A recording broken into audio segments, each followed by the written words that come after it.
MD Imran মোল্লা আপনি লিখেছেন, একজন মুসলিম বোন খ্রিস্টান ছেলেকে বিয়ে করে ধর্ম পরিবর্তন করেছেন।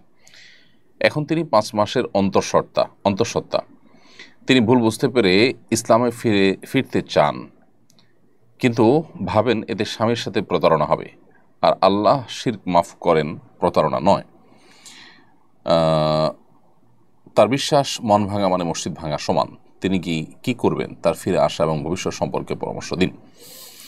ভাই ইমরান মোল্লা, প্রথম কথা হলো যে এটি সঠিক কোনো কথা নয় যে আল্লাহ তাআলা প্রতারণা গুনাহ মাফ করবেন না।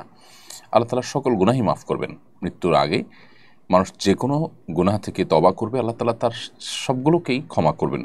আল্লাহ তাআলা বলেছেন, ওয়াতুবু আইয়ুহাল মুমিনুন ওয়াতুবু ইলাল্লাহি জামিআন আইয়ুহাল মুমিনুন, হে ঈমানদাররা তোমরা সবাই আল্লাহর কাছে তওবা করো, আল্লাহর দিকে ফিরে আসো।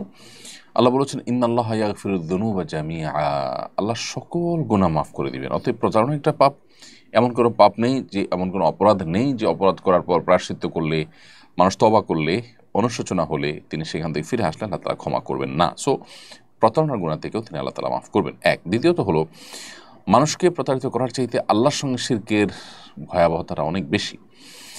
আর তৃতীয়ত কথা হলো যে অমুসলিম যে ছেলের সাথে তার বিয়ে হয়েছে, সে বিয়ের আসলে সংগঠিত হয়ইনি, অর্থাৎ শরিয়া দৃষ্টিকোণ থেকে সেটা কোনো বিয়েই হয়নি।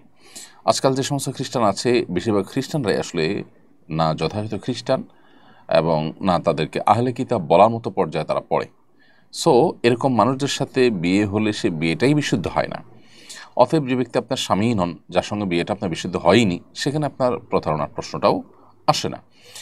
অতএব তার সঙ্গে বরং আপনার এখন যে সম্পর্ক আছে সেটা অবৈধ সম্পর্ক, সেটা থেকে সরে আসার আপনার জন্য আবশ্যক।